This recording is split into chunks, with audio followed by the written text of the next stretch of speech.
down.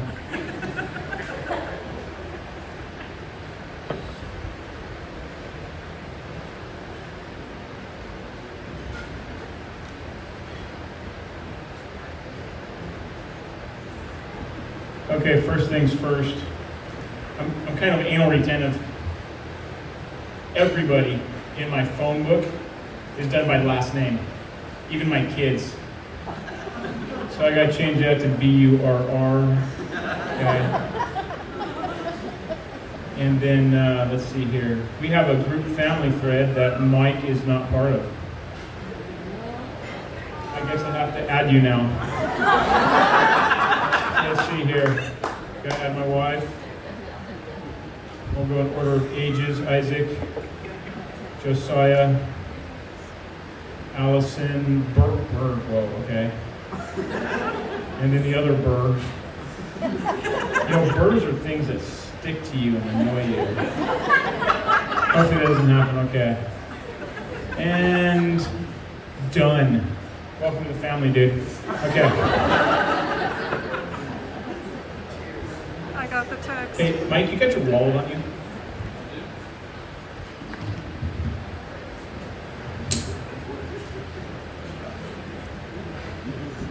Thank you. There you go.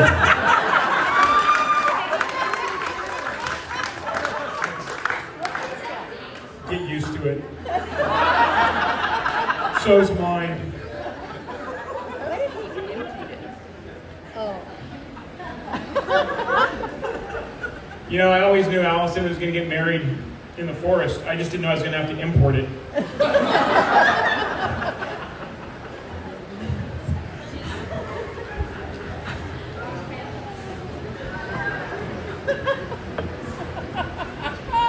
Or pay for it. Again, I want to thank everybody here who showed up today. It's your presence is what makes this such a beautiful, beautiful thing. I would also especially like to express appreciation to Mike for showing up. I love the hairdo. Yeah, looking like Fabio but acting like Micro. It's beautiful. Love that. I stole that from somebody.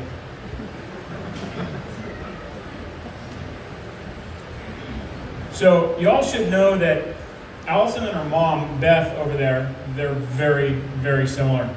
They have similar likes. They have similar hobbies and desires. Let's hope they have the same taste in men. Beth and Allison are even built the same. You know, my granddad always gave me some really good advice. And he said to never marry a woman with big hands because it makes your Peter look small. Oh, God! Mike, we are lucky men.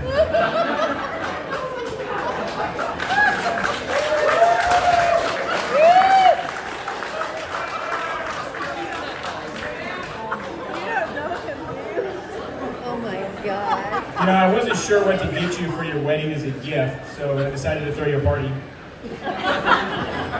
But I do have a few words to share with you. Yeah. You know, it was no surprise when I received a phone call from Mike, which through his nervous stammering, he asked for my blessings to marry my daughter. And Beth and I discussed it prior. We knew it was coming. There was phone calls going back and forth. Now, honestly, I would have preferred a visit from Mike in person, but he lives 2,439 miles away. Ask me how I know. So I didn't expect him to show up in person. But there's just something about watching a young man squirm, right, in front of his girlfriend's dad. That nervous twitch, barely controlled hand tremors, slight moisture on the brow and quivering upper lip, and knowing that this is all happening because of me. On one occasion, Allison actually received a young man at the front door for a prom. I think it was prom. It was prom. And at the time, I had a full beard, very long hair, looked like a bum. I did. And I answered the door with a rifle slung across my chest. There's video of that somewhere, kind of one of the reasons why I wanted Mike to ask me in person.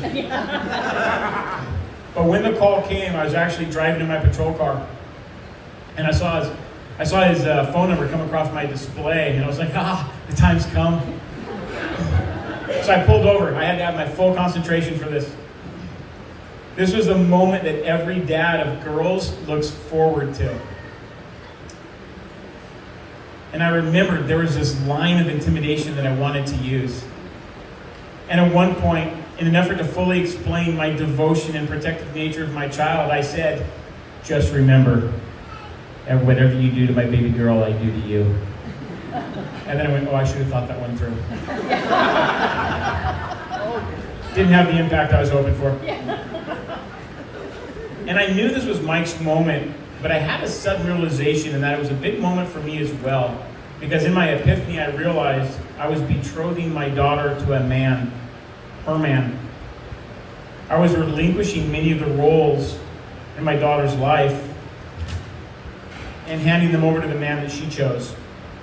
As I sat in my patrol car on the side of the road, the enormity of the moment crashed upon me like a giant wave. And I couldn't let that wave sweep me out to sea. And I explained to Mike it was my job as Allison's dad to protect her. That my job as a dad and a husband in general, and it's his job as my daughter's husband, is to take over some of those roles. I also explained to him through the years that her mom and I, we balanced protecting her while raising her to be a fiercely independent woman. And that when confronting an adversary, an enemy, or a difficult situation, it is always best to have someone in that foxhole with you. I'm the only child of a single mother, and I saw her struggles, and I saw her achievements, and I wanted to make sure that my daughter didn't have to go through that same thing. I was always determined to raise a daughter who would stand on her own if she needed to. The other side of that coin, though, is to not be overprotective. It was always a balancing act to protect your child, to teach them, to kick them in the balls when they needed to. Sometimes they got to protect themselves. I explained to Mike he could not stifle her independence, her dreams, or creativity, while he also protected her. Mike told me he was up to the task. Let's hope he knows what he's in for. What I didn't say, Allie, you have to do the same. Men are fragile creatures who are slow to learn. Ask me how I know. We put on a brave face but are sometimes quivering with uncertainty inside. Your balance is how you respect his role as head of the house while you support him, encourage him, defend him, and protect him, all the while maintaining your own self-worth. You are like two cops in the same patrol car. It's the best analogy I could come up with. Yeah. Your job is to watch over each other. You confront the problems in front of you, making sure you are making good decisions together. Remember this, when you are in disagreement, it is not you against your spouse. It is you and your spouse against the problem. It is important for you to realize that marriage is an act of will more than it is an emotional state of being. It's a covenant, not an eternal honeymoon. And I don't want to hear about the real honeymoon. It is hard to work to keep a marriage healthy. I wish I would have known this when I got married. I just assumed it was going to be like dating, but with sex. I was naive. I had no idea the amount of work that my marriage would be.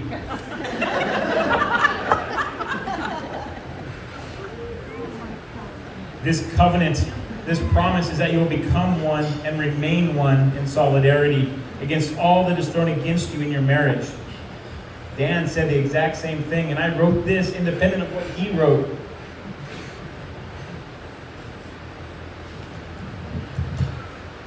It's the humidity making it stick together. When one of you bobs and weaves against the hardships thrown at you, the other must do so in unison because you are one. And you must communicate.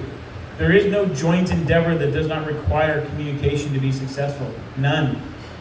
Sports, any game, group projects, no plan or execution of attack, no syllabus. Why would marriage be any different? If anything, marriage is the ultimate joint endeavor requiring the clearest and most concise of communication. However, there is one caveat. Allison, men are not mind readers. Mike, you need to become a mind reader. Let's say you're in your 5th year of marriage and your wife says to you, you know, Valentine's Day doesn't have the same meaning to me. Go ahead and go have breakfast with your friends. Don't do it. I could bore everyone here with sage words of wisdom, witty anecdotes of things I've learned through my 28 years of trials of marriage.